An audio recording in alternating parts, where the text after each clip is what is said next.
திருச்சிற்றம்பலம்.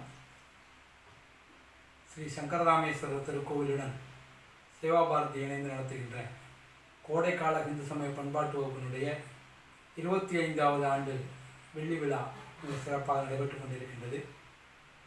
இந்த ஆண்டிற்கான பாடத்திட்டங்களை தினந்தோறும் நம்முடைய அறிவோம் அறிவோம் சேனல் மூலம் தெரிந்து கொள்வோம்.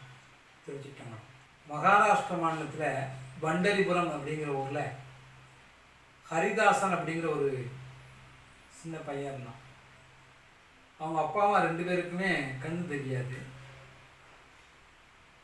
அவங்க 2 பேருமே இவன் குழந்தை மாதிரி அவங்கள பார்த்துக்கிட்டான். அவங்கள தினந்தோறும் குளிப்பாட்டி விடுறது, அவங்களுக்கு ட்ரெஸ்ஸு கொடுத்து விடுறது, அவங்களுக்கு சாப்பாடு கொடுக்குறது, அவங்கள எங்கேயும் கூட்டு போகணுன்னா கூட கூட்டு போகிறது, எல்லா வேலைகளையும் செஞ்சு நைட்டு அவங்கள படுக்க வைக்கிற வரைக்கும் எல்லா வேலையும் அவங்களுக்கு பணிவிடைகள் செஞ்சுக்கிட்டே இருந்தான். அவன் என்ன நினைச்சு செய்வான்னா, சாமி கும்பிட்றத விட முக்கியம் நமக்கு அப்பா அம்மா தான் முக்கியம்.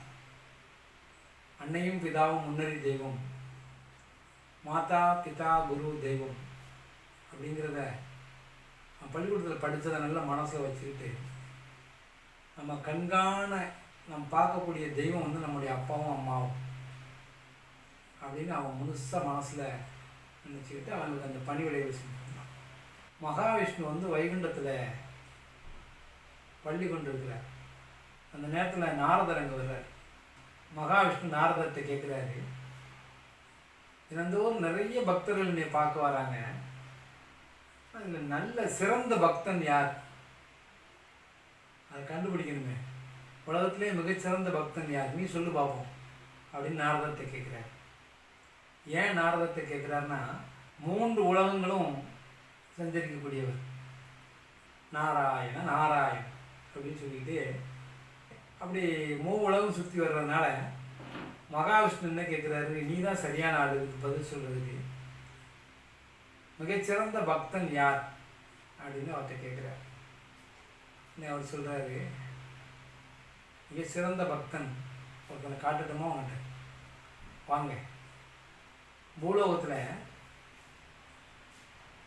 பாரத நாடுன்னு ஒரு நாடு, மகாராஷ்டிரன்னு ஒரு மாநிலம் இருக்குது. அங்கே வந்து பண்டரிபுரம் அப்படிங்கிற ஒரு கிராமம் இருக்கு.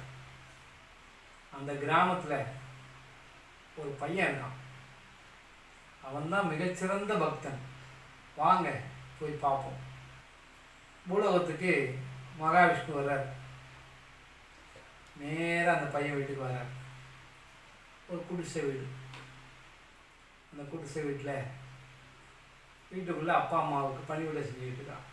அப்பா அம்மாவுக்கு காலை அமைக்கி விட்டுட்டு அவங்களை தூங்க வைக்கிறதுக்காக விசிறி எடுத்து வீசிக்கிட்டு இருக்கான். வெளியில் வந்து மகாவிஷ்ணு நிற்கிறார். அவன் பேரை சொல்லி கூப்பிட்றாரு, ஹரிதாஸ் ஹரிதாஸ் அப்படின்னு மகாவிஷ்ணு கூப்பிட்றாரு. கூப்பிட்ட உடனே உள்ளேருந்து பார்க்குறான், யார் வந்திருக்கீங்க அப்படின்னு கேட்குறான். நான் மகாவிஷ்ணு தான் உன்னை கூப்பிட்றேன், வெளியில் வா அப்படிங்கிற. இப்போ உடனே நான் வெளியில் வர முடியாது, எங்கள் அப்பா அம்மா அவங்க தூங்க போகிறாங்க, ஒரு 5 நிமிஷம் போருங்க, அவங்க தூங்கட்டும், அவங்களுக்கு விசிறி விட்டுக்கிட்டு இருக்கிறேன், காலை அமைக்கி விட்டுட்டு வரேன், அது வர கொஞ்சம் பொறுமையாக இருங்க அப்படின்னு சொல்லிட்டு என்ன செய்யறான்னா, பக்கத்தில் கிடக்கக்கூடிய செங்கல் எடுத்து வெளியே தூக்கி போடுறான். செங்கலை தூக்கி வெளியில் எரிஞ்சு, அந்த கல் மேலே உட்காந்துக்கோங்க அப்படின்னு சொல்லிட்டு அவன் தன்னுடைய வேலையை தொடர்ந்து பார்த்துட்டு இருக்கான். காலை அமைக்கி விட்டுட்டு அப்படி விசிறி விட்டுக்கிட்டே இருக்கான். அப்பா அம்மாவும் அங்கே தூங்கினாங்க. தூங்கின உடனே வெளியில் வரான். வெளியில் வந்து பார்த்தா அந்த செங்கல் மேலே அப்படியே பாண்டுறாங்க நின்றுக்கிட்டே இருக்கிறார். இவ்வளோ நேரம் உங்களை காக்க வச்சதுக்கு மன்னிச்சுக்கோங்க அப்படின்னு சொல்லி பகவானுடைய காலில் விழுறான் அந்த பையன் ஹரிதாஸ். இன்னைக்கு பகவான் ரொம்ப சந்தோஷப்பட்டு சொல்கிறாரு, உலகத்திலே மிகச்சிறந்த பக்தன் யார் அப்படின்னு நாரதர்கிட்ட கேட்டேன். அவர் ஒருவேளை எனக்கு கோவிலில் பூஜை பண்ணக்கூடியவரை, வேறு யாரும் யாகம் பண்ணுறவங்களை காட்டுவார், கும்பாபிஷேகம் பண்ணுறவங்களை காட்டுவார்னு நினச்சேன். கடைசியில் பார்த்தா அப்பா அம்மாவுக்கு பணிவிடை செய்கிறது தான் மிகச்சிறந்த பக்தி அப்படிங்கிறது இந்த உலகத்துக்கு எடுத்து காட்டுறதுக்காக உன்னை கொண்டு காட்டியிருக்கிறாரு. இதுதான் உண்மையிலே சிறந்த பக்தி. அற சேவையே நாராயண சேவை. பெரியவர்களுக்கு செய்யக்கூடிய பணிவிடை தான் பெருமாளுக்கு செய்யக்கூடிய பணிவிடை அதனால் பெரியவங்ககிட்ட பக்தி செலுத்தினா போதும், அது பெருமாளுக்கு பக்தி செலுத்தின மாதிரி அப்படின்னு சொல்லிட்டு அந்த பையனுக்கு ஆசீர்வாதம் பண்ணிவிட்டு, உனக்கு வரம் கொடுக்கணும்னு நினைக்கிறேன், என்ன வரம் வேணும்னு கேளு அப்படிங்கிறேன். அந்த பையன் சொல்கிறான், எனக்கெல்லாம் ஒன்றும் வேண்டாம், நான் சந்தோஷமாக இருக்கிறேன். இவ்வளோ நேரம் நீங்கள் இந்த செங்கல் மேலே நின்னீங்கள்ல, நான் சாதாரண ஏழை குடும்பத்தை சேர்ந்தவன், ஒரு சின்ன பையன், எனக்காக நீங்கள் வந்து காட்சி கொடுத்தீங்கல்ல, இந்த மாதிரி இந்த ஊரில் இருக்கக்கூடிய அவ்வளோ பேருக்கும் காட்சி கொடுக்கணும்.